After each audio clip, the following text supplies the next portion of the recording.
teatro es una misa oficiada en el corazón de los ateos, decía Juan Radrigán, gran dramaturgo chileno, falleció en 2016.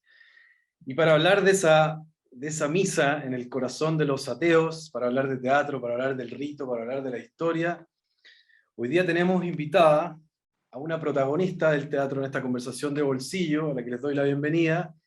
Ella es Carmen Romero, gestora cultural, directora general de la Fundación Teatro Emil, directora general del Festival Internacional Santiago Emil, productora de La Negra Ester, manager de Los Tres en su época dorada, una pionera realmente, Carmen, en Chile, 29 años al frente del proyecto artístico, creo yo, más grande que ha tenido este país, con más de 1.600 espectáculos de todo el mundo, más de 12 millones de espectadores. Carmen, qué gusto tenerte acá. Espero que estas presentaciones siempre son como un poco abrumadoras para la misma persona que se presenta. Bienvenida, ¿cómo te va? Bueno, muchas gracias. Buenas noches. Muy contenta de estar aquí con ustedes. Agradezco esta invitación a conversar. Sí, pues es apabullante cuando te presentas así un poquito. Y es de verdad que de pronto también uno se olvida. Pues, esto de que fui manager de Los Tres, ¿verdad? Es parte de mi vida, pero no lo decimos mucho. La verdad es que como que ocurrió hace tanto tiempo, pero así fue. Fueron 12 años de vida dedicada a grandes discos y a grandes proyectos junto a ellos. Carmen, ¿y te pasa al escuchar tu propia trayectoria decir, wow, cuántos años pasaron, cuántas cosas, cuántos viajes, o no? Todo eso, pasa todo eso, son muchos años. Nosotros vamos a cumplir 30 años del festival en enero próximo. Entonces, mucho tiempo dedicado a las artes y tratar de que esta actividad sea importante en la vida de las personas, que sea fundamental en las políticas públicas, que lograr como llegar al corazón de la gente y de que se entienda por qué es tan necesaria, por qué somos tan importantes, por qué los artistas son tan importantes, por qué la gente los necesita tanto, y cómo hacemos para lograr esos puentes y esos eh, nexos que debemos, a lo que nos debemos los gestores culturales. Eso es lo que hacemos finalmente, nomás es cómo eh, estableces puentes que van y vuelven entre los públicos y los artistas, sean de teatro, de danza, de música. Es cómo les contamos y cómo los emocionamos. Carmen, y mira, yo aquí te confieso, aquí tengo mi torpeo como buen periodista, tú sabes lo que es eso, y son varias hojas, porque tu historia es larga con el teatro y parte muy chica, y lo que primero que te quería preguntar, si todavía ese polvo blanco en suspensión de La Calera todavía te evoca tu niñez, ¿o no? Es verdad que yo conocí La Calera y no me fijé, porque no la conocí obviamente como tú, pero ¿te evoca todavía esa infancia? Sí, yo creo que hay dos cosas que me evocan a esa ciudad. Una, cuando estaba chica, es como ese polvo de suspensión que tiene que ver con la contaminación de cemento melón, ¿no?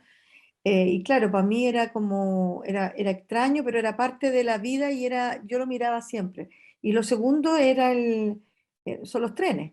El tren de La Calera, mi padre que tocaba no sé cómo se llama, pito, ¿no? La La bocina, bocina, la bocina, pero es una bocina especial porque no una bocina de auto, sino que un sonido de tren cuando él entraba a La Galera y, y yo ponía mi atención, yo lo tengo como súper presente con mi abriguito rojo, lista a partir a ver a mi padre que anunciaba que estaba entrando a La Galera. Entonces yo me iba al cruce de la barrera a que él me subiera a la máquina del tren y me iba con él hasta que guardaba la máquina, porque él manejaba los trenes cuando yo era chiquitita y después ya trabajaba más en oficina porque era como inspector de maestranza, cosas así. Y el Guaype, todas esas cosas como el mundo ferroviario, para mí es parte de mi vida. Entonces, la imagen de La Calera para mí es por un lado ese polvo de suspensión, el sonido del tren, la estación de trenes, que está muy ligada, los sabores de la cocina de mi madre y los abriguitos y las cosas que ella me hacía con mucho amor. Y me recordó buscando, leyendo sobre tu historia, me evocó como esa idea nerudiana de que no hay nada más triste que un tren inmóvil bajo la lluvia. Imagino que Así, haber pasado con las líneas de tren, por ejemplo, después de verlas abandonadas, que tú las viste funcionando como vivas y verlas después como una huella. tremendo, es tremendo, de verdad. Y cuando hay durmientes, que los durmientes, tú sabes, ¿Sí? eh, cuando yo veo que no hay durmientes, o que las vías están sin esos durmientes, es como que te faltan, no sé, es muy fuerte. Y sí, yo coincido con Neruda en eso. eh, Era bonito porque yo siempre decía poesía cuando estaba chica, y mi papá era muy impulsor de eso, porque para ello, para los ferroviarios, que Neruda hubiese recibido el premio Nobel, que fuera poeta, o sea, llegó el día, yo tenía como 12 años cuando él recibió el premio Nobel, y llegó con los libros de Neruda a mi casa a regalármelo, muy orgulloso, pero claro, él era del sur y mi papá iba al norte. Entonces había una diferencia y yo no andaba tanto arriba del tren como esta sensación de que te subían, porque era niña, pues. Entonces no lo acompañaba en esos viajes. Él sí, y era maravilloso. O sea, viajar en tren, después Sí. tuve la oportunidad de hacerlo cuando estudié en Valdivia, que nos íbamos en tren, nos demorábamos 24 horas en llegar, pero era alucinante ese viaje. O sea, el camino de Antigua a Valdivia era una poesía, y el camino, nosotros veraneábamos en Quintero, o sea, yo la contaminación y mi vida Está ligada. están ligadísimas. Y nos íbamos también en tren y hacíamos transbordo en San Pedro. Y era muy entretenido porque eran trenes más chiquititos, eran ¿Cómo se más llaman esos? angostos. Los ramales se llamaban, ¿no? Era un ramal, sí, era un ramal. Pero te ibas por pueblitos, pueblecitos, era muy bonito. Irse casi colgando o sentada en las pisaderas de los trenes, mirando para afuera, sintiendo el aire, mirando el paisaje, era alucinante. Yo tuve la suerte de Entonces, hacer ese viaje a Valdivia, lo hice el año 93 y me demoré 27 horas a Valdivia, sí, incluida la espera ahí en Antilgüe, sí me acuerdo. Antigua, que Fue había una que cambiar. maravilla, que Precioso. paraban todos los pueblos, subía la gente con gallinas, sí, era bien Sí, folclórico. no, y las avellanas, yo nunca no conocía las avellanas, las conocí ahí, y te subían con unos canastitos y te decían la prueba, y tú comías, bueno, éramos estudiantes, no teníamos ni un peso, entonces nos quedábamos con la prueba. Era especial el gusto de las avellanas. Sí, pues, Carmen, mucho esos calor. poemas eran de Manuel Gandarilla, los que Sí, recitaba, ¿no? ¿Sí? sí, ¿Te acordáis sí. de algún verso o no? ¿Te quedó algún Sí, verso?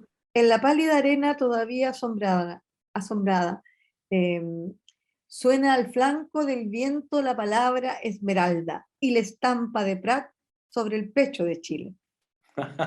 Muy bien. Es Oye, que pero la dije un había 21 en de ti mayo. Había en ti ya muy temprano un fervor por lo menos por los textos. Ya teníais. ¿Cuándo te atrapó Cien años de soledad? Que fue un libro que parece que te gustó.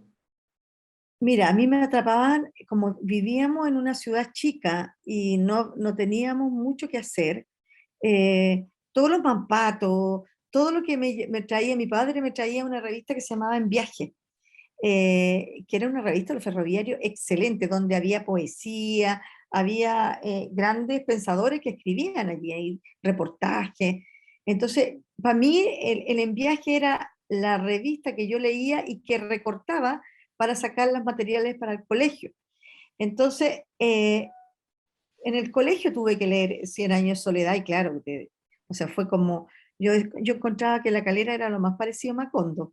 Era muy Sí, especial el pueblo. tenía algo eso. Aquí tengo una versión de Cien años de soledad. Yo tengo como tres. Amo ese libro porque sí, pues como tengo las imágenes de lo que me provocaba en estos pueblos chicos y que te hablaran de un pueblo así perdido. había una relación, o sea, yo me conectaba con las Úrsula, con las Rebecas, que se llamaban así, en La Calera estaban esos nombres, po. No ¿Estaban, sí? era, claro, claro, po, ahí estaban esos nombres. Yo tenía compañeras que se llamaban Úrsula, ¿cachai? ¿Y Entonces como que, cuándo te iba a preguntar, cuándo empezaba la fascinación tuya por los viajes? Porque tú has dicho, me gustan los viajes de todo tipo, o sea, incluso los viajes, me imagino que no son físicos, digamos. ¿Cuándo empezó quizás este mismo libro te despertó esas ganas de conocer el hielo, quizás, ¿o no? sí, po, de conocer cómo se fabricaba el hielo, imagínate, la magia del circo, no, alucinante. Yo siempre fui patiperra, desde como vivía en este pueblo chico, eh, y caminaba al colegio, yo quería andar en micro. Después quería, como teníamos pase y andábamos en tren, yo quería irme en los buses, esos de 2 pisos que empezaron a salir. Y cuando pude, estuve en una línea aérea, en Aeronora, en Aeroandina y en LAN, solo porque quería viajar en avión. Yo quería probar los aviones. Y anduve en aviones a hélice y me iba por el día, iba a Castro, a Chiloé, a ver a mis amigas que había conocido en Valdivia, mis amigas chilotas que todavía viven, que son de allá. Entonces yo las iba a ver y me tomaba un avión de esos chiquititos y partía con los pasajeros porque trabajaba como en la atención de pasajeros. Y después LAN ya pude salir al mundo. Y lo primero que hice fue ir a Rapa Nui y a Tahití. Y después me fui a Europa a conocer. O sea, a mí me da lo mismo cómo fuera, pero yo necesitaba salir, sí, yo necesitaba volar. Y yo creo que tiene que ver con el padre que viajaba tanto. Su vida entera fue arriba de un tren, po. Lo bajaron del tren y no... Estaba en el ADN, seguro. eh, Sí. Y cuando te fuiste a La Calera, cómo empieza tu itinerario hasta llegar a Santiago? Bueno, hay un paso por Valdivia, está Francia en medio. ¿Cómo fue? ¿Te fuiste a La Calera hacia dónde? Es que como en La Calera yo estudié en la escuela número 17, con una profesora que se llamaba Inés Laborde y una directora que se llama Irma Sapiaín, ¿Por qué te y acuerdas de ella todavía, de Inés Laborde? porque ella, tengo la imagen de ella que era muy estricta pero amorosa y me tiraba para arriba. Ella le decía a mi mamá que yo era muy inteligente, que era inquieta pero muy inteligente y que me tenía que dar vuelo. Vivíamos en un pueblo, pues entonces mi mamá era dueña de casa, todo el mundo puso su esperanza en que yo iba a poder estudiar, ir a la universidad. Soy primera generación de la universidad, Sí, po. con mi hermana y mi hermano. Entonces, para ellos era muy importante, para mi mamá que terminó cuarto medio, pero mi padre no. Entonces, era muy importante que tuviera la capacidad de ir al colegio o a la universidad. Entonces pasé de La Calera a Quillota. En el Liceo Niñas de Quillota yo conocí a mi amiga del alma, que trabajo con ella hasta ahora, que es la Evelyn, que vivía en La Cruz. Yo vivía en La Calera, ella vivía en La Cruz. Entonces, ya ese viaje de ir y volver, yo volví en la noche a mi casa. Ya me fui como a los 13 años, porque ya empecé a ir al primero medio y segundo medio, estaba como ya, empecé ese viaje. Luego me fui a estudiar a Valparaíso para cumplir el sueño de mi padre, porque mi padre es de Valparaíso, era de Valparaíso, y vivía en el Cerro Barón, el Cerro de los Ferroviarios, y yo vivía en su casa, la casa de su familia, porque estudié en la Católica de Valparaíso, matemáticas. Y después nos fuimos con la Evelyn a Valdivia, bien lejos, a estudiar, para irnos un poco, para irnos lejos. Y después, claro, después fue Francia, Italia, España, y no paré nunca más. Y llegué a Santiago, ya grande, grande, y llegué de la mano a los Chuenquinilos. Eso te iba a preguntar. ¿Y qué año llegaste a Santiago? ¿El año 80 y cuánto? 83, 84, yo creo, por ahí llegué y era terrible esta ciudad para mí, fue muy complicado ¿Por qué? adaptarme. Si no hubiese sido por Chuenquinilo, habría sido más porque ellos me introdujeron en el mundo cultural de esa época. Yo vivía en Valdivia, nosotros éramos una ciudad universitaria llena de arte, llena de cultura. Ellos vienen a Santiago a presentarse al Caupolicán y yo los voy a ver y ellos no podían creer que nos encontrábamos de nuevo, y me presentaron a Raimundo Garrido, que era del grupo Abril. Conocí a la Tati, por lo tanto, viví con ellos un tiempo y empecé a frecuentar la ACU, conocí al Gregory Cohen, y ahí ¿Ahí empezó mi estabais vida. viviendo en Bellavista ya en ese tiempo? Viví en distintos lugares, viví en el barrio Brasil, primero viví en Las Rejas, donde unos tíos, después me fui al barrio Brasil y después ya me instalé en Bellavista, en la calle Bombero Núñez, donde conocí al Pancho, bueno, y me quedé en Santiago. Apareció el vecino y eso te iba a decir, Apareció el apareció vecino, el vecino era galán. Oye, guapísimo. y en esos años entraste, ¿cuándo entraste a periodismo? ¿Cuándo hiciste periodismo? Lo que pasa es que yo siempre, nunca he dejado de estudiar, me encanta, mi profesión máxima es ser estudiante. Entonces, en ese tiempo uno podía entrar como alumno especial a la Católica. Y yo presenté todos mis papeles y entré como alumno especial a tomar ramos de periodismo. Y pasado un año me di cuenta que la verdad es que aprendía, que mi aprendizaje, yo estaba en varios proyectos con el Canelo Enoch, con gente que había empezado a hacer como medios más sociales y comunitarios. Y en uno de estos encuentros, que era entre Universidad, Canelo Enoch, conocí a gente ligada al Fortín Mapocho que se estaba recién creando. Entonces me fui al Fortín Mapocho a trabajar como periodista. eh,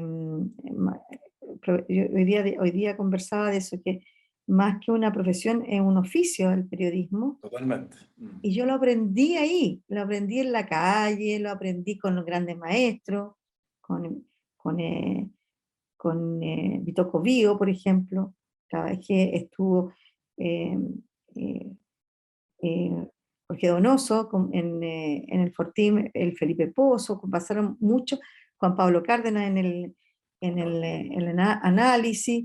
Entonces empecé a trabajar, a colaborar y a trabajar ahí ¿Te acordáis, en, Carmen, qué cosas te tocó cubrir o qué cosas te tocó a quién entrevistar? ¿Te acordáis de algo de esa época? sí, el titular que logramos, mi titular en el Fortín fue: los prisioneros votarán que no. Excelente. Porque yo fui a una conferencia y les pregunté, a una conferencia de prensa y les pregunté que qué iban a votar, porque estábamos en la época del plebiscito de Pinochet. Entonces, sí, no, imagínate, yo siempre cubrí cultura, arte y cultura. Trabajé con el Roberto Broski, eh, eh, y con el Búho, que hacía la cartelera tan lindo. Y el Pancho también hizo la cartelera en el Fortín, la copiaba ¿Sí? en el Mercurio. Sí, trabajábamos porque era nuestra pega, pues si teníamos que, eh, se transformó en una pega muy, muy, muy querida. O sea, yo tengo grandes amigas, la Ceci Valdés, de una amiga de esa época, tengo un grupo todavía con los periodistas del Fortín, nos juntamos con el Gato Gamboa, Eso te iba a preguntar, por el gato, claro, el gato. O sea, sí, pues, gran maestro. Sí. grandes maestros, ¿no? Tremendo. Eh, Mario Gómez López, Ah, o Mario sea, Gómez. tremendo, ¿cachai? Y lo que hicimos, como cubría arte y cultura, bueno, cada vez que venía, yo era como ya, como casi que me miraba y me decía, vamos al hotel, el Charly García, yo tenía entrevistas exclusivas siempre con el Charly García, Fito Páez, con todo el mundo, y lamentablemente hice la última entrevista que dio en vida Citarrosa, y se me perdió el cassette chiquitito de la grabadora, Sí. y perdí esa entrevista, que Y de era la verdad, última. la última Era una entrevista, joya esa, sí. joya total. Y en ese Entonces tiempo, tuve, Carmen, ¿estabais vinculada con el tema como de gestora cultural? ¿Todavía no se empezaba a desarrollar? Porque no, entiendo que hay un año que para ti es clave, no sé, tú me vas corrigiendo aquí en los tiempos, pero me parece que el 86, y si no me equivoco, fue Pancho quien te dice, el Andrés va a montar todos estos años, ¿no? Sí. El callejero, mítico callejero, ayer hablaba con un amigo que lo vio y me decía, era una maravilla. Es precioso. Y ahí entra y tú, ¿no? Ahí Sí. se hace este enlace tuyo con Andrés Pérez, que es como un embrión finalmente podríamos decir, el renacer del teatro después de la dictadura. ¿Cómo, antes de eso te quería preguntar, cómo eran esos años para los que, yo era muy chico ahí en los 80, pero eran los años del Café del Cerro, Café ¿sí? Ulm primero, Café Ulm primero y después el Café del Cerro. Ulm se ¿Qué llamaba. se veía ahí? Tuviste a los prisioneros un montón de veces ahí, ¿no? Sí, Los Prisioneros, mira, no yo la verdad es que era más aficionada a la música y por los Chuenquinilos tenía mucha más relación eh, con los grupos de música, ¿cachai? De que estaban acá. Entonces, todo el canto nuevo me lo vivía, era parte de mi vida, pues yo estaba siempre en el Café Ulmo, después en el Café El Cerro. eh, entonces, el teatro no era para mí algo que yo tuviera muchos vínculos. El vínculo fue Pancho, que yo estaba trabajando como periodista, me pide ayuda porque Andrés está buscando ayuda para la producción que iban a hacer, que fue todos estos años. Y yo dije, bueno, si puedo ayudar, vamos. Y conversando con él, claro, aluciné con su historia, con su cabeza, y además siempre estaba él vinculado a la danza y a la música. Andrés era un coreógrafo también, ¿cachai? Entonces, Sí, pues, sí. todos estos años fue una locura increíble. Y yo apliqué todo lo que había aprendido y toda mi capacidad de convencimiento. Era dictadura, tú no podías hacer teatro en las calles, y el Andrés quería hacer teatro en las calles, y se le ocurrió que delante de las iglesias ese era un espacio en que los carabineros no te podían llevar eso.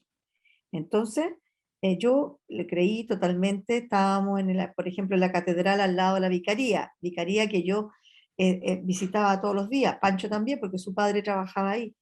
Eh, entonces, el enchufe que se necesitaba lo conseguí rápidamente porque conocía a la gente. Siempre nos ayudaron de todos los lugares, era todo mágico con él. Todo lo que provocaba era mágico porque era atreverse a hacer algo que era prohibido, pero que para nosotros no era prohibido. Y yo trabajaba en un diario que lo cerraban a cada rato, o sea, nos censuraban a cada rato, las revistas a cada rato, los periodistas siempre estábamos cuidándonos unos a otros, pero yo nunca tuve miedo. En la calle, en esa época, yo me miro para atrás y digo, nunca tuve miedo, porque era chica seguramente, porque era del terror, pues eran épocas en que te Eso, desaparecían nomás. eso, eso te iba a decir, porque el año 87 está, ¿te acordás de esa famosa persecución contra los 81 actores que incluso llegó hasta Christopher Reeve acá? Entre ellos estaba, bueno, amenazado Gregory Cohen, Julio Jung, en fin, todo como La María Izquierdo, la izquierda, la claro. Malucha. Lo Y el recuerdo 80 totalmente porque yo estuve con Christopher Reeve también y yo lo entrevisté ¿Viste? para el Fortín, ¿cachai? Ah, perfecto. Claro. Y tenemos una foto que también perdí, que es donde está la Carolina Díaz y Christopher Reeve y yo, eh, eh, muy orgullosa por estábamos ahí con el super estrella. Sí, po.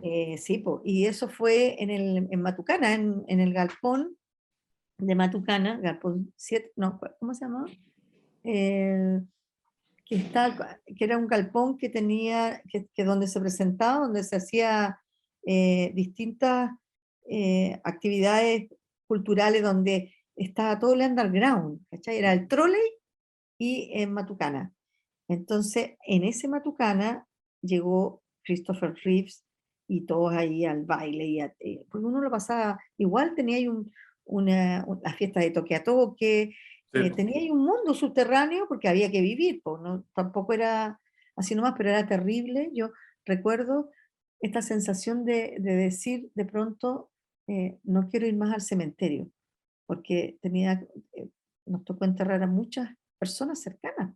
Y era terrible, ¿cachai? Como que... pero no perdíamos la esperanza, no perdíamos la fuerza de seguir viviendo y, y queriendo, y queriéndonos y estando en la calle y haciendo arte. Oye, Eh, Carmen, ahí pasa algo como muy heavy con el tema de los movimientos sociales, porque la dictadura de Pinochet de alguna manera había fragmentado algo que ustedes, no sé si tan consciente o no, o más un ímpetu o una intuición, empezaron con Andrés y todos los que estaban ahí, que finalmente después, podríamos decir que era como la curia lo que iba a hacer el teatro después, mm, empezaron de alguna manera, a ver en el teatro una posibilidad de unificación, de reunir lo que la dictadura había quebrado. Decía, me parece que decía Calemiri, había que unir lo que se había fragmentado y que fue finalmente lo que ocurrió. ¿Y se gesta esa era una idea de Andrés, fue una idea que surgió entre todos los que estaban ahí? Cuéntame un poco lo que te acuerdas de ese embrión, digamos. o sea, lo recuerdo porque fue muy fuerte, porque efectivamente Andrés era como un apóstol del teatro, ¿ah? Él creía profundamente en que no iba a pasar nada si estábamos juntos en la calle. O sea, creía y pasaba, po. Creía que cuando había que hacer la obra al aire libre no iba a llover y no llovía. ¿Cachai? Era de una convicción profunda de que se provocaba, de que la voluntad de estar juntos y de hacer teatro para la gente era, eh, provoca- nada no iba a detener nunca, ¿cachai? Era como que no había espacio para el no. Y todos estos años con el que anduvimos por todos lados, fue una experiencia alucinante de valentía, de belleza, porque era una obra increíble que tú veías, dices, ¿qué es esto? Y cómo se atreven y qué alegría. Las caras de las personas, de los niños, de todo el mundo frente a esa maravilla, con esos grandes, eran, claro, los tremendos actores, que fueron los mismos, o casi todos de ellos, los que entraron después a la Negra Esther, eh, Sí, po, que sí. fue puro talento y puras ganas de contar, de estar con la gente, y había una persona que era capaz de unir todos esos mundos y de unir. El Andrea armaba familia, entonces la familia era muy diversa, porque tenía amigos de la Chile, amigos de la Católica, amigos que no eran de ningún lado, que había conocido no sé por qué. El Pancho que no venía de ninguna de esas escuelas, pero que lo conoció porque se iba a Francia y tomó algún taller con Nelson Brot, no sé. eh, se conoció con él y entonces los mundos eran muy distintos y cada uno traía a su familia. Así el Pancho me llevó a mí, ¿cachai? Pero cada uno, por ejemplo, yo creo que el Horacio Videla, que tenía su grupo de teatro, trajo al Cuti y al Álvaro, que vivían en su casa en Romero. Entonces, ellos se integran para hacer música y venían llegando de Conce, ellos. Entonces, cada uno de nosotros fue como aportando a, a armar esta familia más grande, que era la familia que el Andrés lograba cohesionar y te daba las instrucciones para que tú hicieras lo que... Siempre había algo que hacer, ¿cachai? Nunca había... todo el mundo era bienvenido y bienvenida a esta casa que él armaba casa por todos lados. Nunca vivió solo, excepto el último tiempo. Él vivía como entre gente, pues, con más gente, con mucho colectivo. Y, y a mí eso me alucinó. Y me alucinó también la idea de que se podía vivir si estábamos juntos y éramos cooperativas. Entonces, si había 10, se repartía entre 10. Si había 100 se repartía entre los 10 que éramos. Si había 1000 también. ¿Cachai? Daba lo mismo, que teníamos que ser una cooperativa y que el teatro era como una cooperativa. Y lo que primero creamos con el Gran Circo Teatro fue una cooperativa. ¿Cachai? ¿Así? Tal cual. Creamos una cooperativa que luego no funcionó bueno, porque estábamos cambiando además de sistema. eh, Era el momento en que ya estamos en el 88, 87, 88, en que te obligaron a firmar para tener ISAPRE. Yo no quería, porque yo quería tener, en ese momento era Sermena, y mis fondos estaban en el fondo, en estos fondos ¿cómo se llaman? Los antiguos, que eran estatales, pues entonces, y te obligaron, incluso nosotros en el Fortín, a firmar porque había que cambiarse y sabía que había que cambiar y chao nomás. Entonces como que todo esto pasaba en el mundo real y Andrés en el mundo del Utópico, teatro ¿no?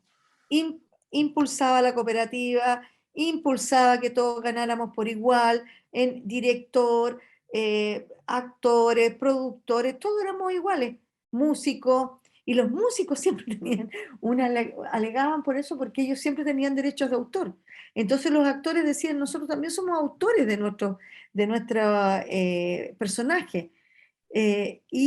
Yo escuchaba esto, los disparos que iban de un lado a otro, pero los músicos lo tenían, ya era claro y lo tenían legislado y los actores no. Entonces Andrés tenía que mediar en este mundo, las reuniones eran de 5 horas de discusiones, unas Me discusiones imagino, a ver que si va tú a no lo ser. podías creer, unas discusiones eternas de este tipo de cosas y de los sistemas. Pero en el momento de que él se ponía a dirigir y a hacer la obra de teatro, allí no había democracia. Allí Ahí se se ponía su acabó mano. la cooperativa, había que hacer la pega y la pega era impecable y cada uno sabía lo que tenía que hacer y si no lo hacías bien, él conversaba mucho, trabajaba mucho con las personas. Entonces, pero ahí, claro, hasta ahí llegábamos en las conversaciones, hasta el momento en que empezaban los ensayos, o más cuando estábamos en una presentación. Esto venía después de la función. Imagínate después de la función de 5 horas, o las reuniones que te citaban en una asamblea. Ah, Un poco, no sé, válgame, o tercer tiempo sea, muy largo. no. Carmen, ¿cuál era? Estamos hablando de una época, finales de la dictadura, que la calle era un espacio vigilado finalmente. ¿Y cuál era la reacción de la gente? Porque el Andrés tenía la habilidad y ustedes tenían la habilidad de tocar los temas que la dictadura no quería que se tocaran de una manera tan inteligente que se conectaba con la gente, pero desde un lugar, me imagino que el Andrés buscaba cierto resguardo de su equipo, de todos ustedes. ¿Qué le pasaba a la gente cuando veía este teatro callejero que irrumpía de repente en cualquier lado con estos andamios? ¿Qué le pasaba a la gente? ¿Cómo veías tú que reaccionaba la gente? No alucinaban, alucinaba todo el mundo y entendía los códigos, po. Claro, nosotros aparecía el helicóptero que estaba en las protestas y teníamos en esos tiempos no había problemas eh, con los fuegos artificiales, entonces el Aldo tiraba las más chiquititos, como los guatapiques, ¿Ya? más ¿Sí? chiquititos, y era ta, ta, ta, ta, ta, ta, ta, que era como el, el sonido de las metralletas, ¿cachai? Y la gente entendía, o sea, no seguía y, y no entendía esos códigos, que eran códigos secretos, po. Y como yo no hice no, por favor, no me detenga, la Violeta Parra arriba de nuevo del escenario, pero también había amor, ¿cachai? Eso era importante porque se hablaba de todos estos años, de lo que nos estaba pasando, pero del amor, finalmente, del dolor de los entierros, de los funerales que teníamos que asistir cada cierto tiempo, del dolor, pero también del amor, de lo divertido, del abrazo que nos dábamos entre los amigos y amigas.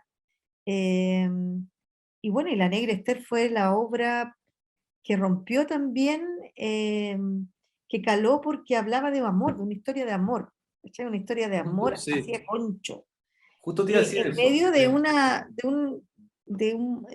de años horribles. El Andrés se impuso con esta obra, que era una historia de amor, nada más que de amor y de unión, porque que efectivamente el problema con La Negra Esther, cuando estábamos sobre todo en el Cerro Santa Lucía, justamente era que llegaba tanta gente de todos lados que nos preguntábamos qué pasa si viene algún milico, Si te alguna, pasa lo que le pasó a Jaime Adel alguna vez con su carpa, por ejemplo. o qué pasa si vienen a verla Ah, ya tú decís como espectador. como espectador. Ese era nuestro problema. Y era un Y había, problema. había un plan B ahí, como decir, Sí, sí. ¿Sí? se enfermábamos, nos enfermábamos. Había como 3 enfermados, se enfermaban, y no se podía hacer la función.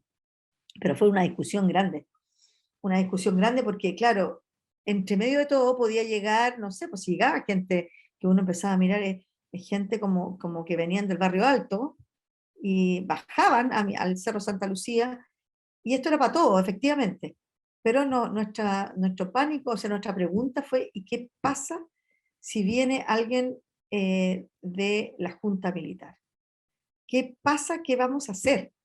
Entonces fue discusión larga, y una nunca pasó, por suerte, pero claro, era como que había que enfermar a alguien, a decir que teníamos que suspender la función porque se enfermaba alguien, porque no podíamos decir, porque, porque también todos queríamos, nadie quería que te llevaran más preso, ni que te dejaran, las temporadas tampoco eran tan largas, entonces como que era como, ¿cuál era el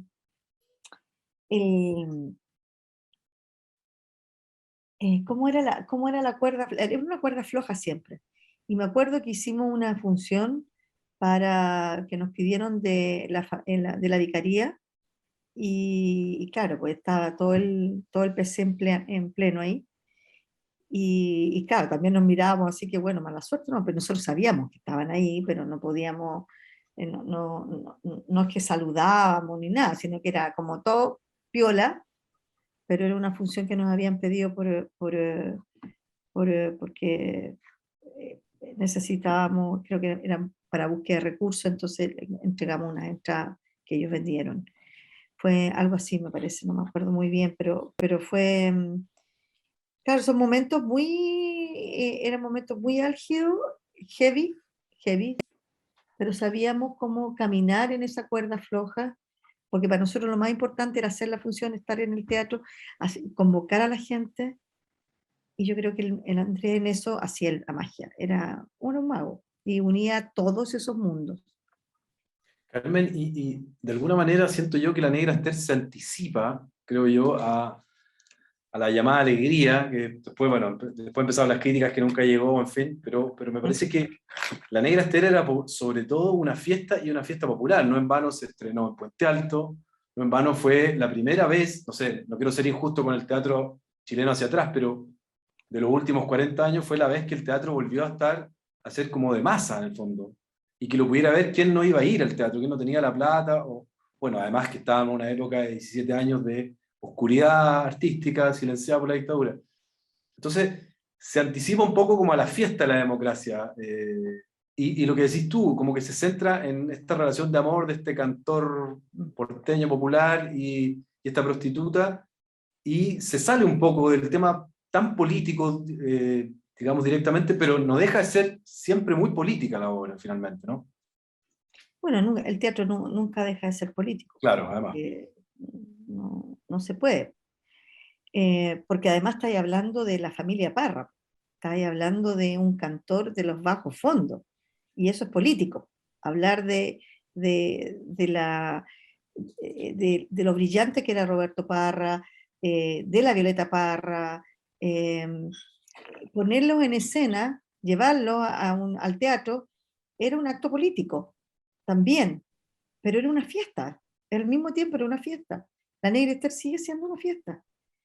Y yo creo que el Andrés tenía eso, que también con él todos estos años era que recuperaba esa fiesta, ese rito de fiesta en el popular, de excelencia pero popular. A mí me encantaba porque yo lo escuchaba a él que él decía que era teatro popular elitista, que es lo que él aprendió de la Ariane, y la Ariane la aprendió de otro francés, en fin. A mí me encanta esa definición, teatro popular elitista, ¿Por qué, por eh, qué, por qué, por qué la llamaba así? porque era teatro de alta calidad, pero masivo. ¿Cachai? Por eso es teatro popular, pero de alta calidad. Y eso es la Negra Esther.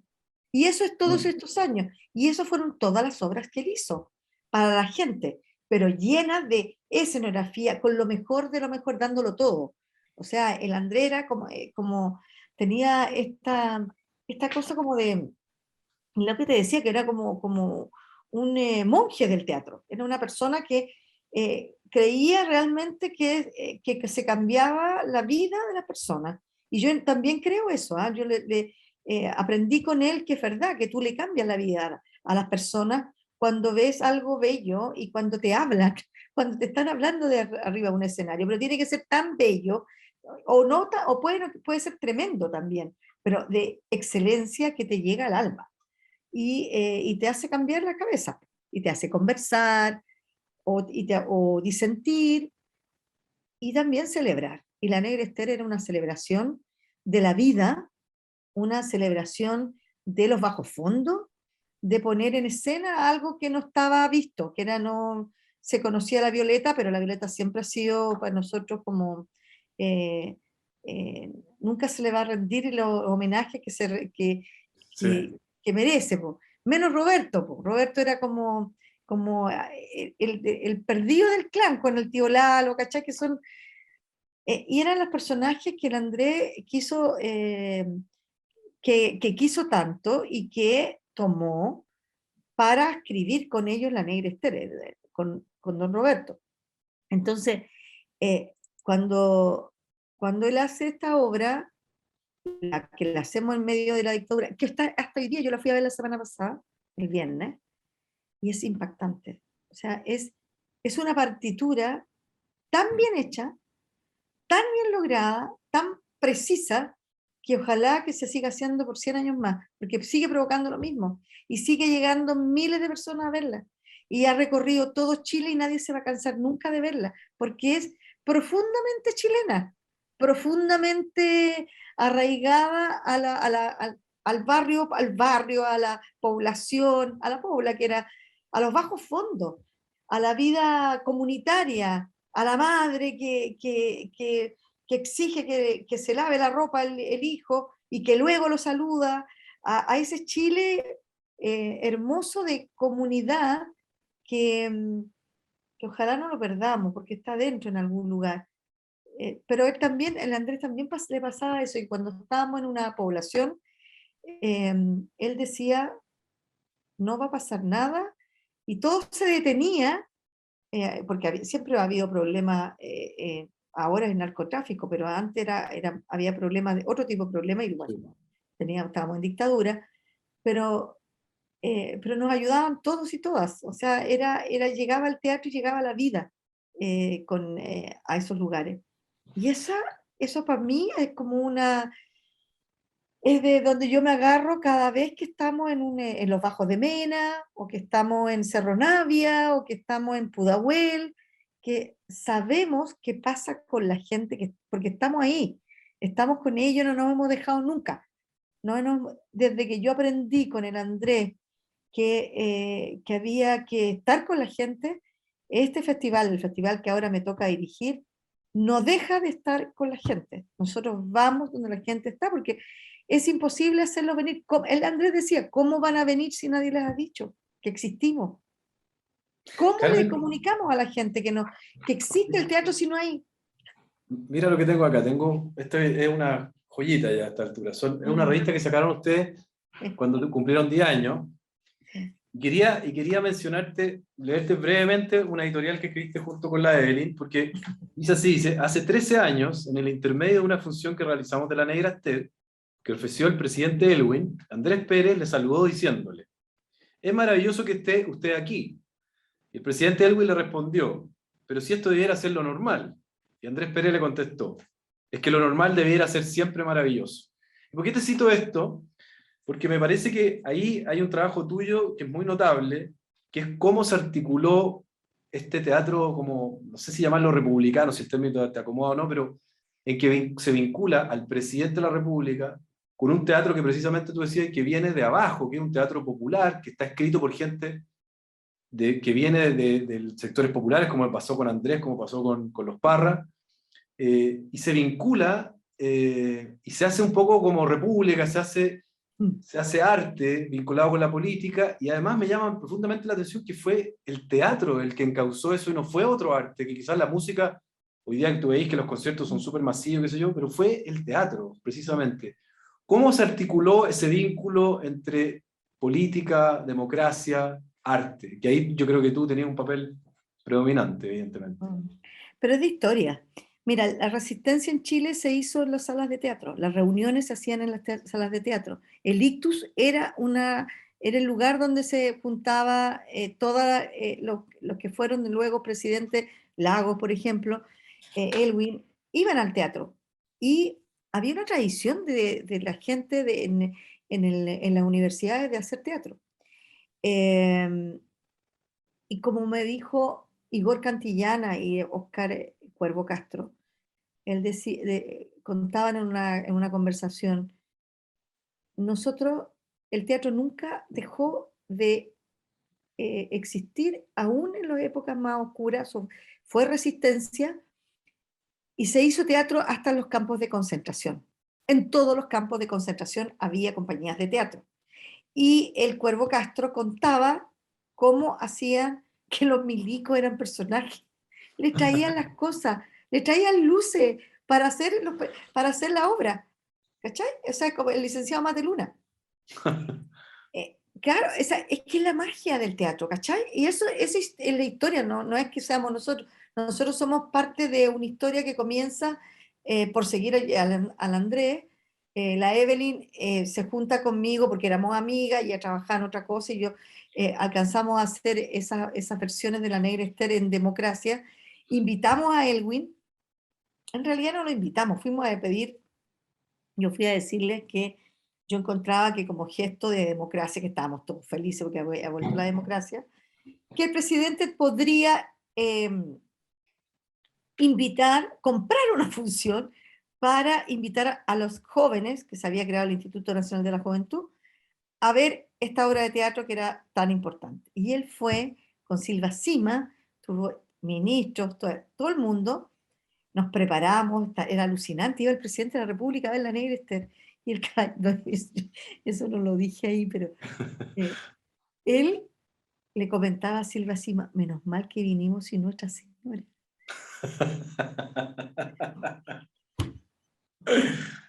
Porque la obra era, pero imagínate, todo lo que se cantaba, todo era, pero bajo fondo. Eh, pero yo creo que es eso, que nunca abandonó, y creo que esa tradición es importante. Yo creo que hasta la presidenta Bachelet, los presidentes iban al teatro.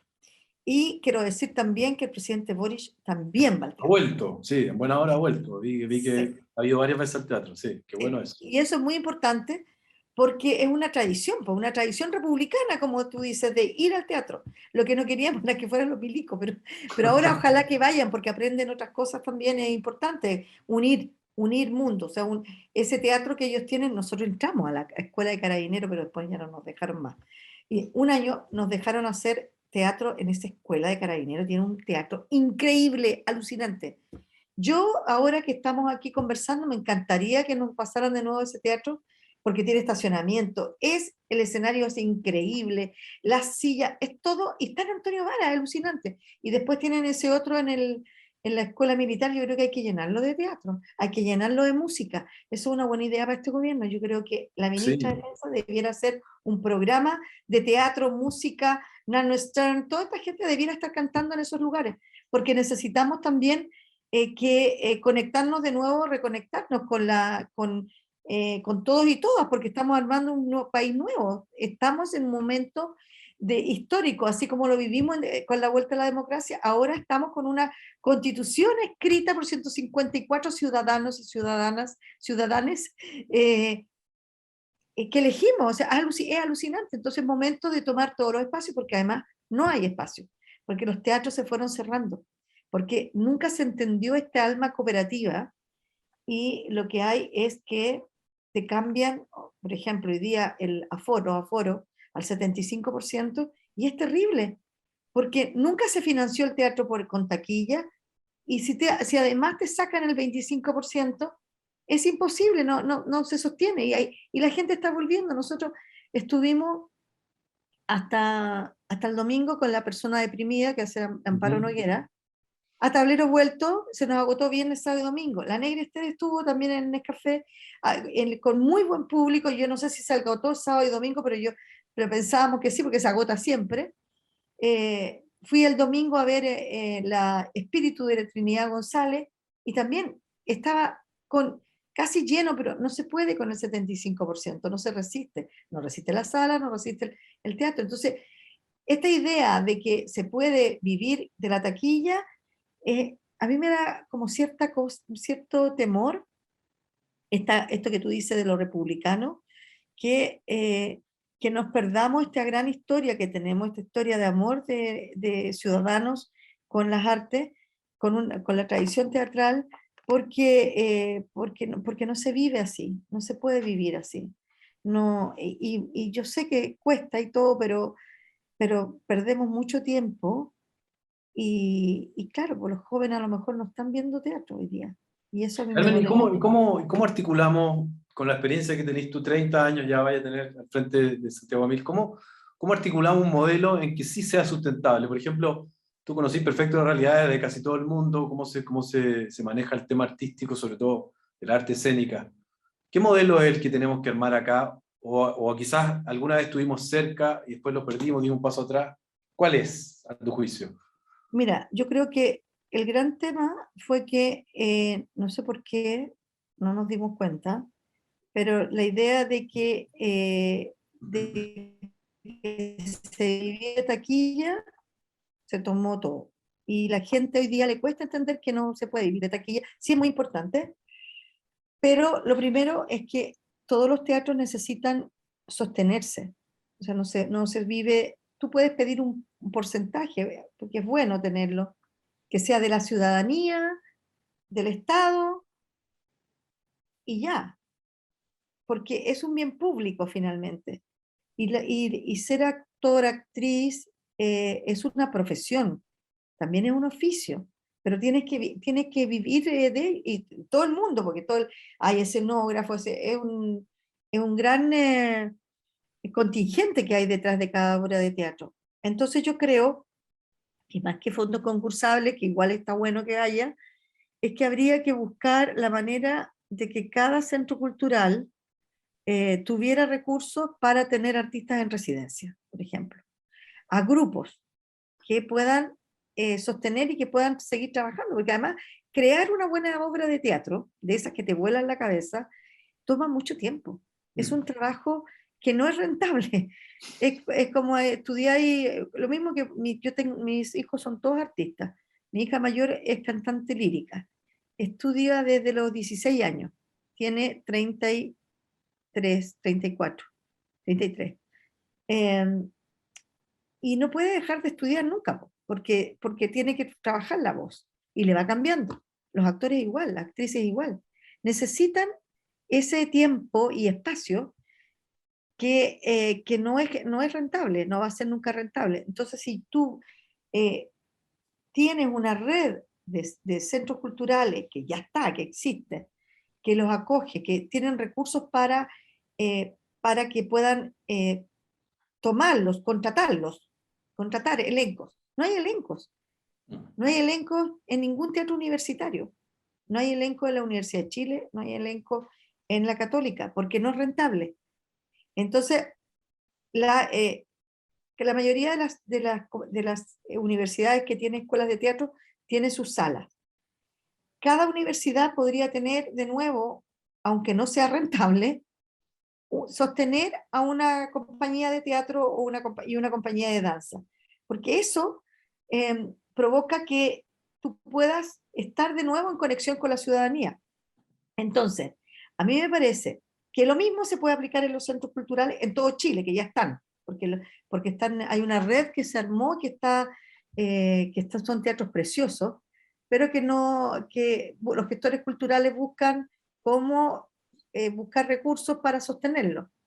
Entonces, si tú les pones recursos para programar y para tener lo mejor de Chile, porque también eso es otro problema, porque no todo es bueno, es también parte de, y los jóvenes muchas veces se equivocan, pero mala suerte es parte de también, y hay que alimentarlo y tienen que ver a los grandes.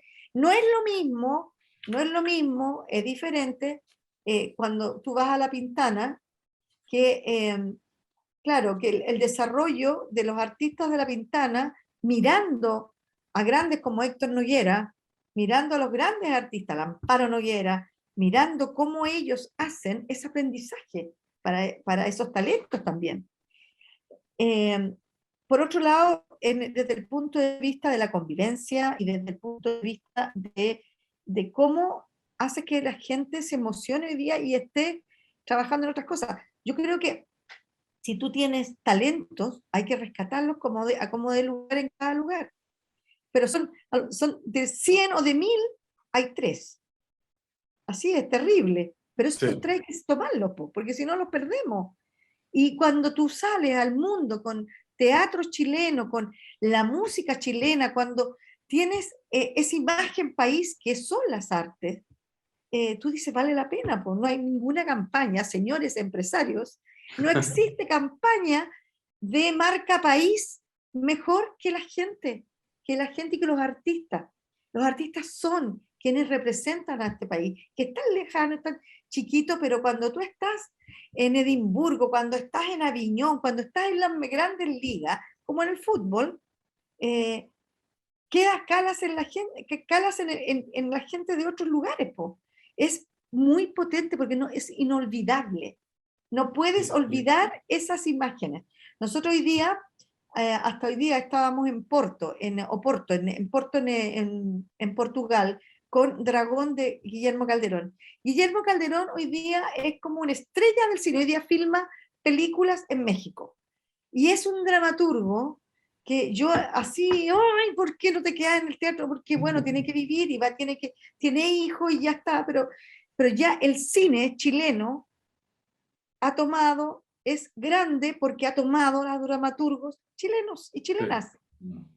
Pues eso ha hecho que el cine, que es industria, los toma, se los lleva y mira lo que pasa. Es maravilloso, pero nos dejan sin esos grandes creadores escribiendo teatro, más teatro, que necesitamos más, nuevas ideas. Entonces, y es porque no se puede vivir, no pueden sobrevivir con lo que hacen. ¿Cachai? Teatro Cinema, por ejemplo, es una mega compañía. Sí. Es una mega compañía, es un orgullo nacional. Lo que hacen es increíble. O cuando tú tienes la última creación de la Pina Bausch, que son esos grandes hitos de la vida que yo no sé cómo lo logramos, pero se hizo, que ella dedicara su última obra a Chile y que esté la música de Víctor Jara, que esté la música de Greta Parra, que estén los cantantes chilenos, que esté Chile arriba del escenario, es alucinante, pero lo hacen ellos y sigue girando por el mundo. ¿Qué mejor imagen? ¿Qué mejor imagen? Te iba a preguntar, justamente, me vino a la cabeza mientras te escuchaba, cuando vi a La Pequeña Gigante acá. Vino 2 veces, ¿no? Vino en 2007 y 2010, si no me equivoco. Quiero que veamos un video que van a compartir ustedes, y a la vuelta te hago la pregunta porque quería preguntarte cuál es, a tu juicio, el número que más has disfrutado, que ha traído de afuera Santiago Camilo. Veamos el video y conversamos al regreso del video. Ok. Ahí lo van a compartir.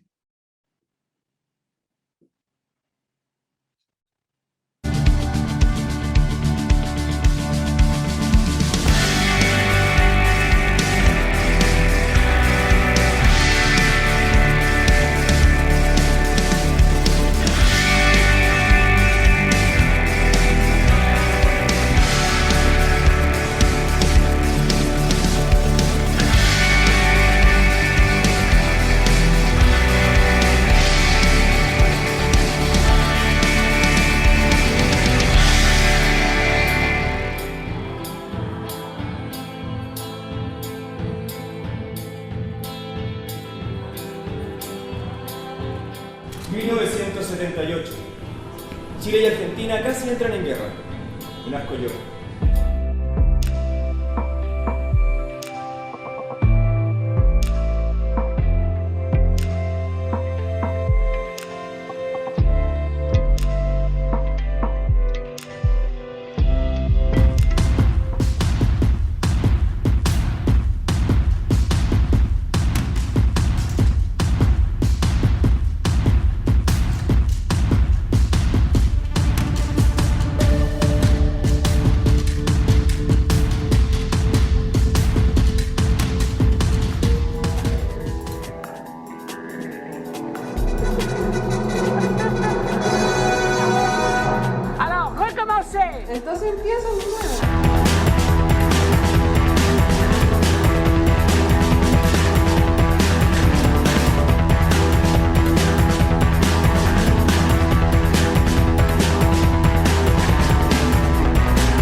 Nosotros estamos logrando que niños y jóvenes puedan al interior de su escuela encontrarse con el mundo de las artes desde un punto de vista formativo, pero no formativo del arte en sí mismo, sino de cómo te puedes convertir también en una mejor persona, más consciente de tu cuerpo, de tus posibilidades físicas, emocionales.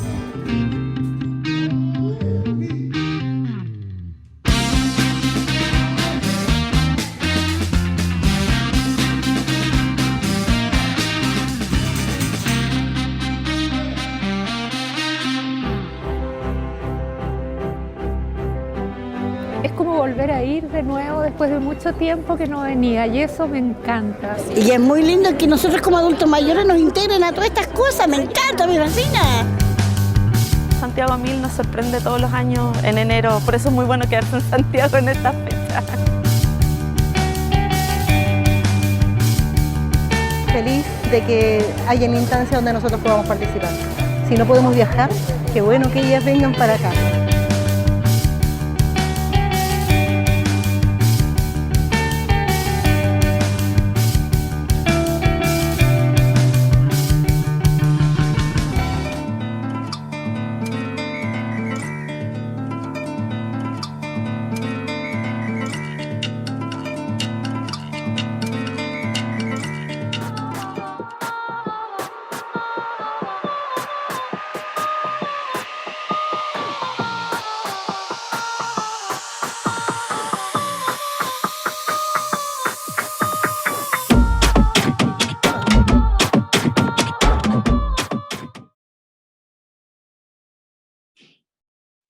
Bueno, Carmen, ahí veíamos, se me ocurrió a mí el laberinto, laboratorio escénico, creación de público, obras gratuitas, gestión, impulso, apoyo, educación, o sea, hay una cantidad de conceptos que podemos asociar a esta obra que partió el año 94, a este gigante que partió el año 94, y hoy día, ya al principio cuando te presentaba decía, más de 12 millones de espectadores, o sea, ya casi todos los chilenos hemos visto, o más de la mitad de los chilenos hemos visto alguna obra.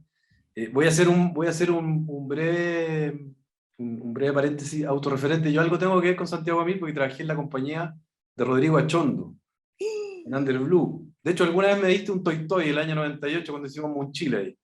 Entonces, aquí en esta revista me estaba acordando hoy día, me tocó ensayar incluso con Pancho, cuando Pancho estuvo en Chile, ahí ensayamos alguna vez, me tocó con él. Oye, tenía 20 años, un cabrón chico. Wow. Y te quería decir como, qué heavy debe ser para ti, porque me doy cuenta conversando contigo que te acomoda, parece, esa parte detrás del escenario, no sé si te incomodan, quizás te ponen un poco nerviosa los aplausos, pero por Dios que tenéis que ver en el renacer del teatro después de la dictadura y en este mérito, date el mérito, Carmen. Por ejemplo, un amigo que no me quiso, me dijo, no le digáis el nombre porque tú lo conocí perfectamente, después tras bambalinas te lo digo, me dijo, la mitad del éxito de La Negra Esther es obra de la Carmen Romero. Sí, eso me decía él, y él estuvo en la Negra Esther, ¿eh? Después te voy a contar quién es. Y ¿cómo te sentís tú con esta gran obra que hay hecho finalmente? Mira, yo prefiero no pensarlo, no pensar así de ser responsable de nada, me da susto. Yo soy súper asustona dentro de todo. Soy temeraria de repente, pero me da susto todo, todo, todo, todo. Entonces prefiero no pensarlo, o sea, esas cosas me quedan grandes, no es así. Yo creo que La Negra Esther tiene que ver con la historia, con el Andrés, fundamentalmente. Sí coincidimos, sí yo supe que es lo mismo también, por eso ya te entendí, ¿por qué voy a patar para atrás? ¿Por qué con los tres? Claro, lo que sí pasó para mí, voy a confesar algo muy potente. Para mí, el Andrés Pérez, el Álvaro Enríquez, han sido compañeros de viaje. Y lo que ellos, o sea, lo que yo interpretaba de lo que ellos querían hacer, claro, es también tu creación un poco, ¿no? Como con Álvaro, yo escuchaba que tocaba, porque lo conocimos en La Negra Esther, que esto de las cuecas, que yo encontraba que a mí no me gustaban tanto tampoco las cuecas. ¿Qué tanta cueca con los tres? Y cuando ya en el amplio querían hacer las cuecas, yo, bueno, ya hace las cuecas, esto ok, listo, va a tocar cuecas. Yo digo, ¿por qué no hacemos una fonda? Hagamos una fonda, entonces si te gustan tanto las cuecas, hagamos una fonda, porque teníamos que, ¿cachai? Como que esas cosas que son chispitas, que empiezan a provocarse cuando tú tienes un artista tan inspirado, pues tan potentes, son tremendos artistas. Entonces, claro, pero no es que sea yo, sino que es como el que comienzas a leer lo que dicen.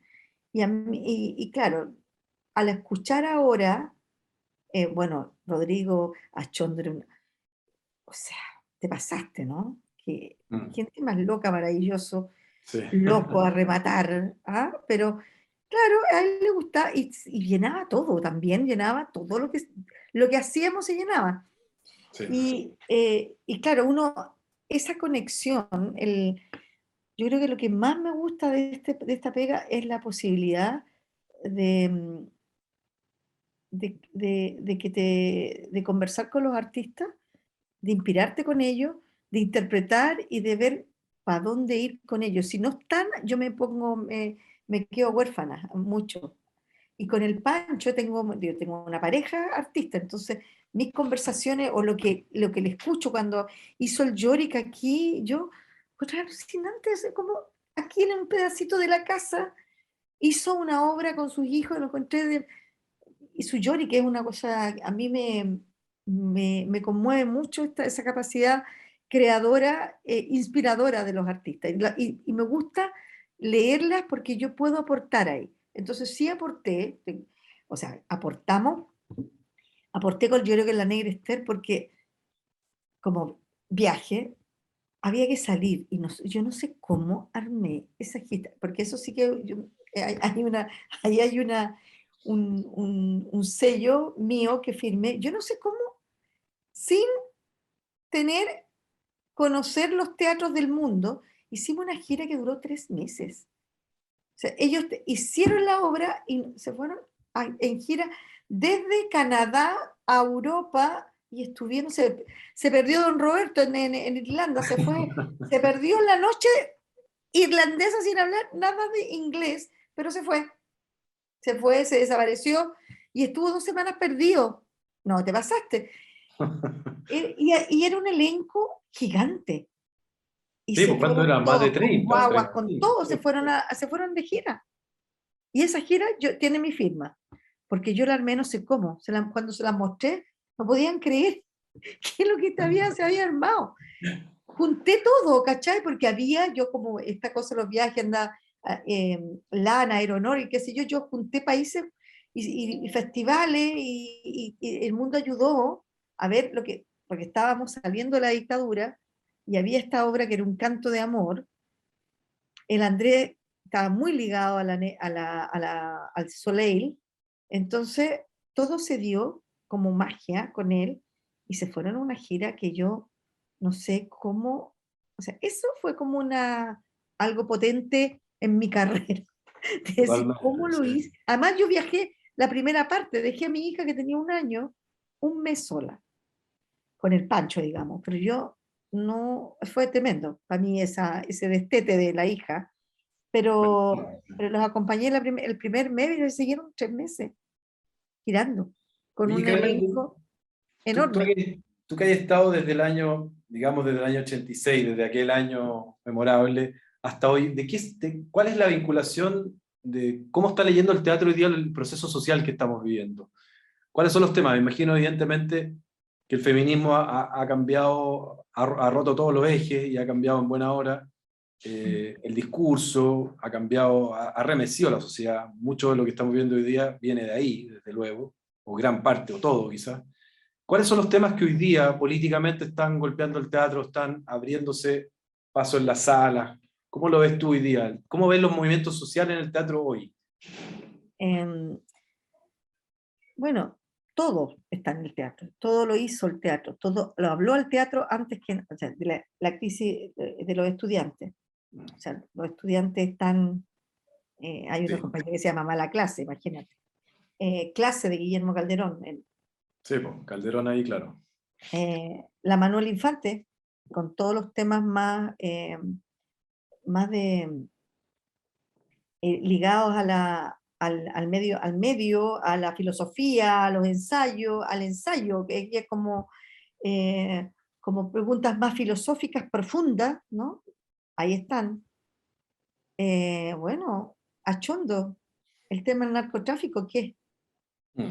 ¿Hace cuánto tiempo que estamos hablando de eso? De los balazos y todo, en las poblaciones.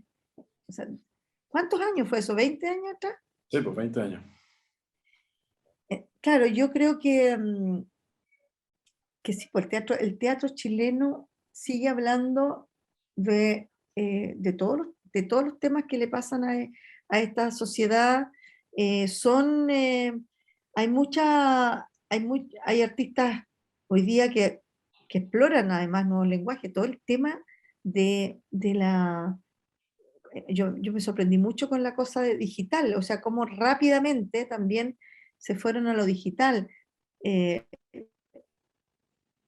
Hicimos una obra alucinante, Marabolí, por ejemplo, que en la escenografía, en las luces, en las puestas en escena, es ya alucinante lo que se arma. Lo de la Trinidad González, una escritura que habla desde otro lugar, ella habla desde lo femenino.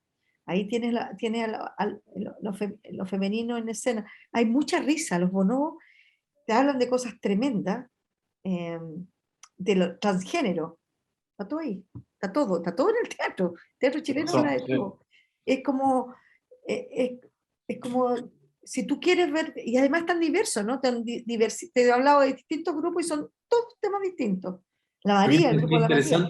Pero qué interesante esa lectura, Carmen, porque es como que si tú querís ver qué va a pasar, el teatro es un súper buen faro de cómo se están moviendo, cómo anticipa los cambios sociales Todo. finalmente. Que heavy, eso no lo había pensado, si te diste la razón. Sí. Es muy heavy, ¿no? Porque todo ha estado. Y yo creo que la memoria, también el teatro busca y logra conectarte con la memoria, o sea, la memoria no muere porque el teatro resiste, insiste en eso, en recordar, o sea, lo que acabamos de terminar, acaba de terminar la temporada de Space Invaders, de la Nona Fernández. O sea, clase de historia, po, de historia, de tu historia. Si no sabía la historia de los degollados, ahí está. Y se insiste, ¿no? Se vuelve. Sí. La memoria es un tema que el teatro no abandona, que lo toma y que lo vuelve a revisar, que vuelve a mirar, que vuelve... En alguna gente de los festivales siempre nos dice, primero, ¿por qué gritan tanto en el teatro chileno? Porque el teatro chileno grita, porque es el grito que está, el grito de Chile, porque estaba escondido. Y hay estallido social, pero el grito estaba de antes, está de siempre. ¿Cachai? Increíble, sí. Y luego el teatro chileno habla de la dictadura, sí, po. Es que si no llegamos acá. ¿Quién habla de la dictadura? Es como, era hasta antes del 19 de octubre, era como que cosas del pasado, borremos el pasado. Y el teatro es, no vamos a hablar del pasado, vamos a seguir hablando del pasado, porque de la dictadura tenemos que seguir hablando hasta que nos sanemos, hasta que sepamos dónde están. O sea, hay como, ¿cachai? Son las preguntas esenciales, el dolor del pueblo mapuche, o sea, está en el teatro hace mucho rato. Lo interesante ha sido que también que hay un movimiento que yo he observado y que me parece alucinante, también con los artistas mapuche hoy día, que están trabajando en lenguaje,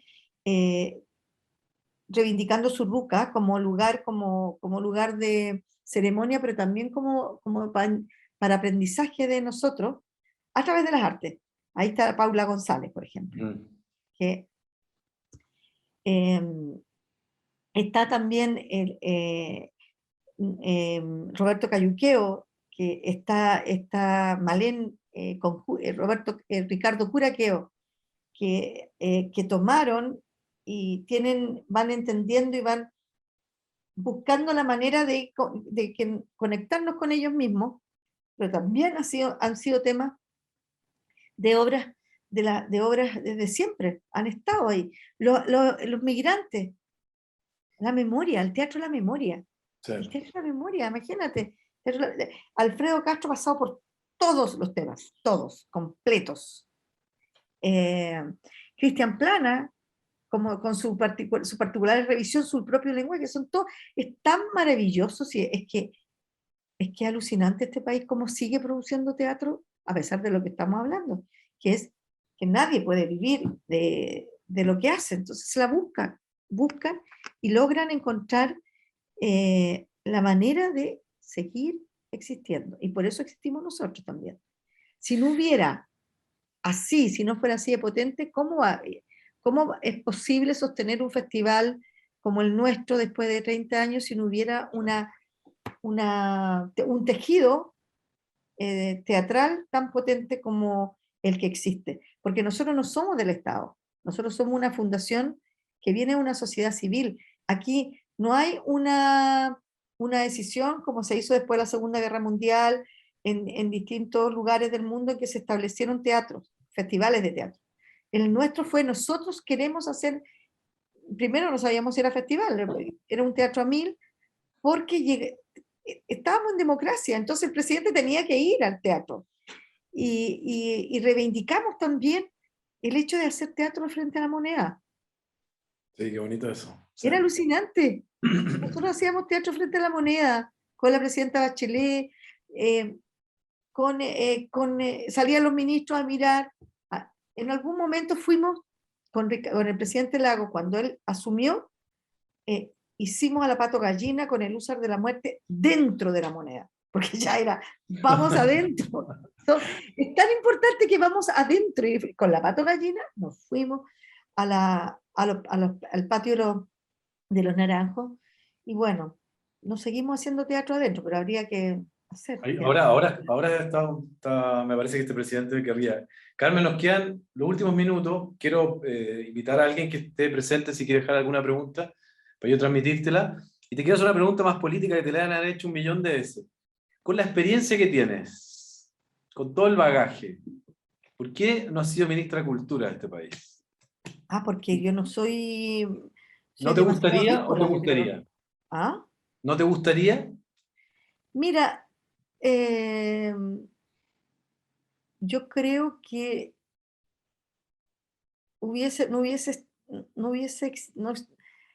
energía ha sido puesta en desarrollar la fundación, en hacer el festival, que yo creo que es muy importante para la gente.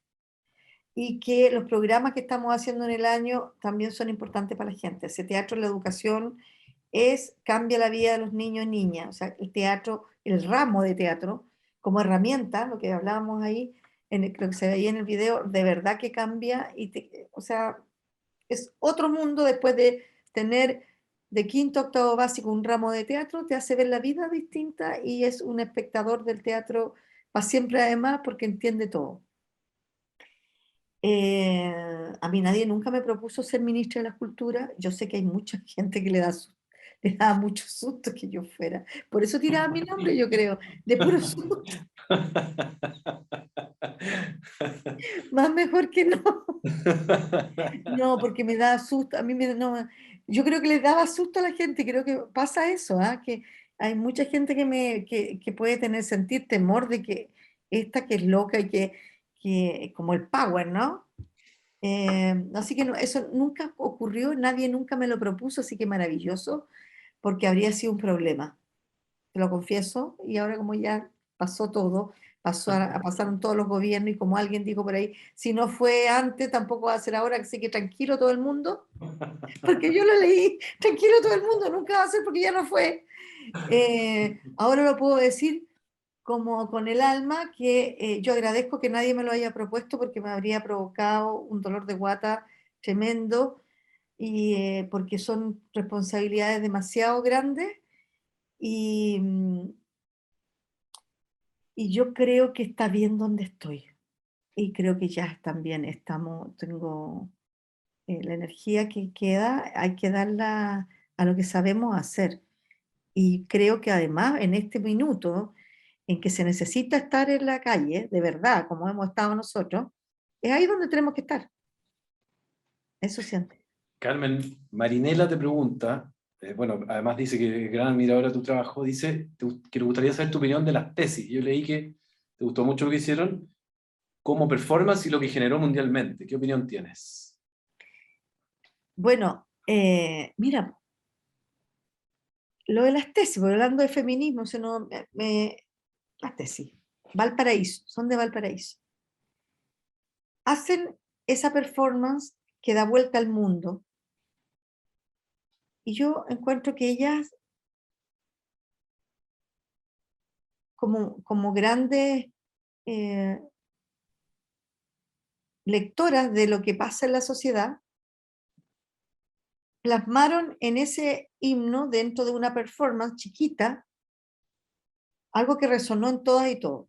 A veces es un pedacito de algo lo que te vuela la cabeza. Yo las conocí, las invitamos al festival y les dije cómo hacen su trabajo. Quería entender cómo era, bueno, hacen clases, pero nadie, a pesar del himno, de todo, de lo que había pasado mundialmente con ella, nadie la sostenía. Nadie las llamó, porque no hay estructura para decirle, oiga, vengan, sigan desarrollando su trabajo y vengan en residencia para acá, lo que te decía recién. Entonces nosotros dijimos, oye, ayudamos a coproducir y nos pusimos de acuerdo con el Centro Cultural con el Centro, el Teatro, ¿cómo se llama? Centro Cultural Parque Valparaíso. Nos propusimos hacer una producción con ella en pandemia, porque además, yo decía, ¿cómo van a desaparecer? ¿De qué van a vivir? Si esa fue una pregunta en pandemia que fue tremenda, porque nosotros sabíamos que los artistas podían, que no resistían. No, o sea, si ya no tenían el teatro, si ya no tenían si ya no tenían nada que hacer, ¿de qué vivían? Bueno, muchos se convirtieron en hacer otras pymes y cosas porque tenían que sobrevivir. Entonces con ella, ese es un ejemplo de cómo artistas que dan vuelta al mundo no tienen ningún sostenimiento acá. Entonces con el AHAU de Berlín y el centro del Parque Valparaíso, y nosotros hicimos una colaboración para que ellas pudieran hacer una nueva creación. Y luego hicimos otra más que le hicimos este año, que la hicieron con Delay Lab.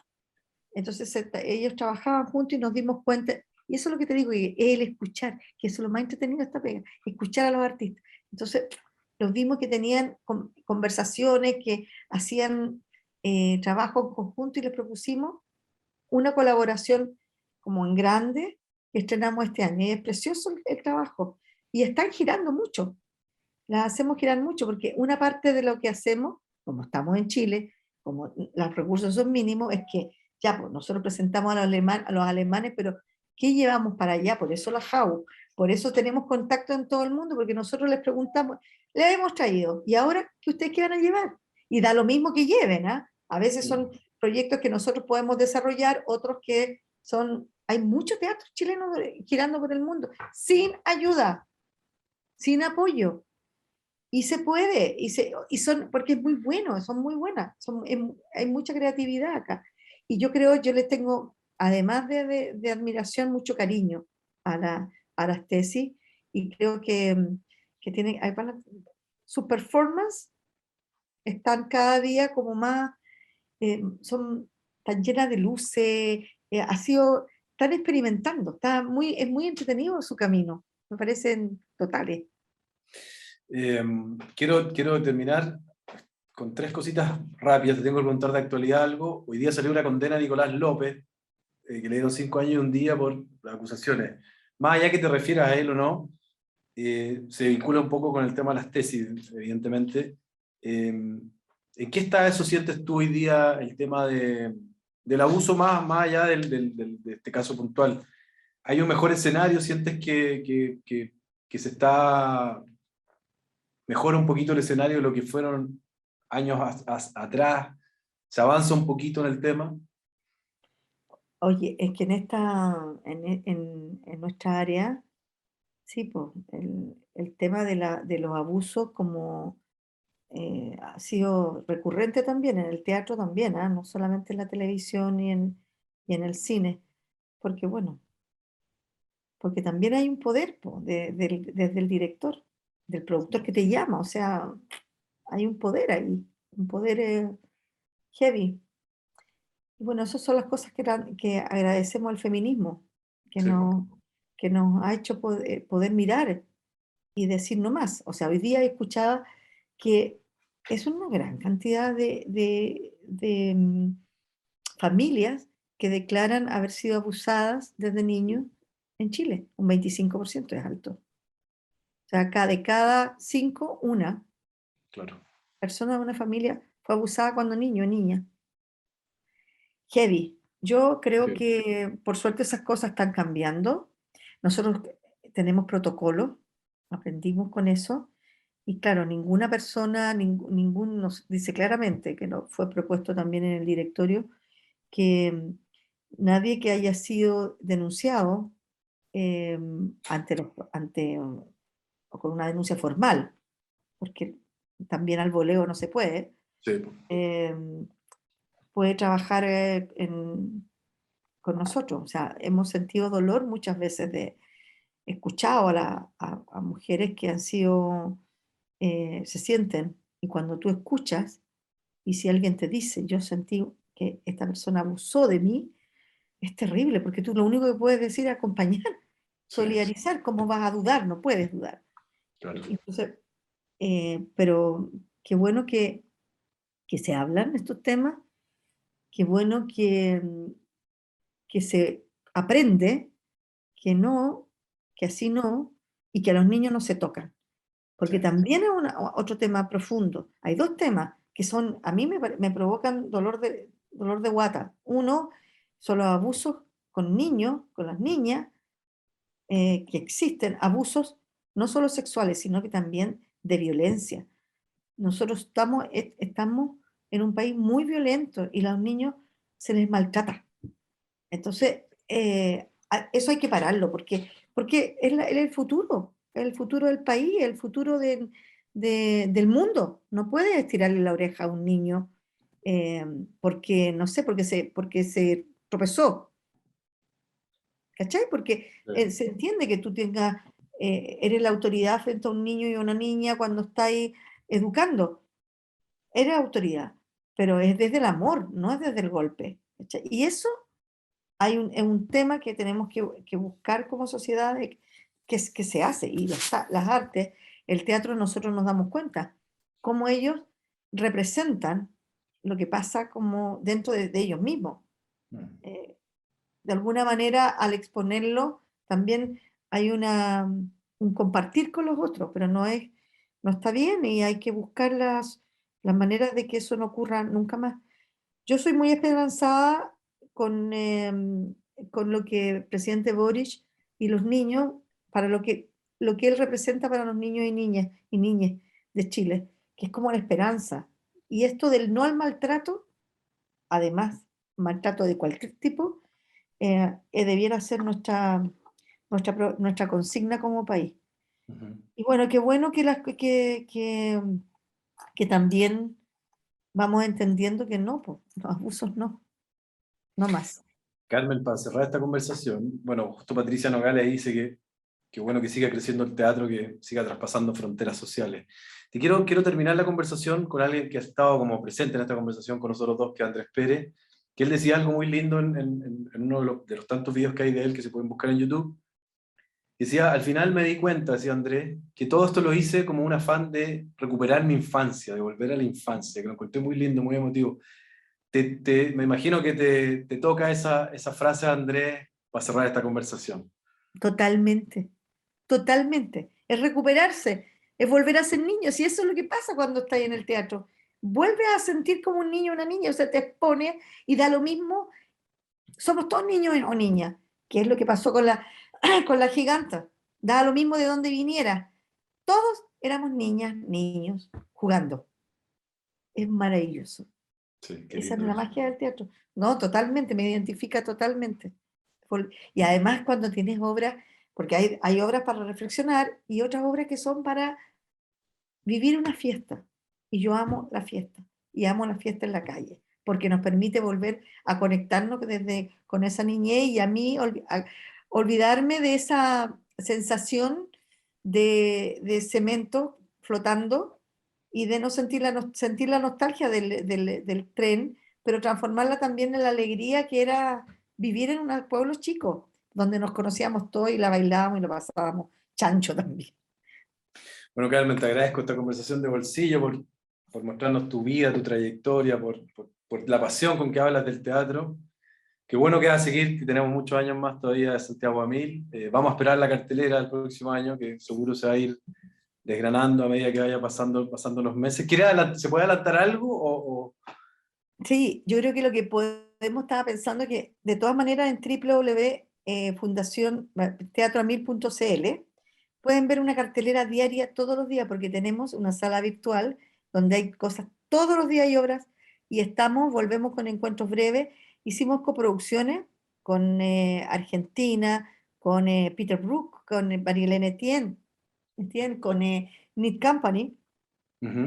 Y estamos cerrando la programación en una parte para el próximo año. Vamos a volver a hacer obras inolvidables porque son 30 años con grandes compañías y también mucha calle. Nos fuimos a la calle así a la fiesta y esperaremos las obras nacionales que son el corazón del festival, pero eso lo cerramos al final. Yo creo que de a poquito pueden ir mirando lo que estamos ya presentando. No se pierdan porque hay grandes obras y hay mucho teatro hoy día y pidamos que los aforos vuelvan al 100. Perfecto. Si no, Vamos a no se despedir puede. esta conversación con un video, Carmen, de precisamente las tesis en versión de las capuchas rojas. Te doy las gracias, les doy las gracias a todos. Nos Muchas volvamos a encontrar gracias. pronto y te mando un abrazo grande. Muchas Un gracias. abrazo, Ignacio. Gracias por esta conversación. Gracias a ti, que estés muy bien. Gracias a Chao. todos, buenas noches.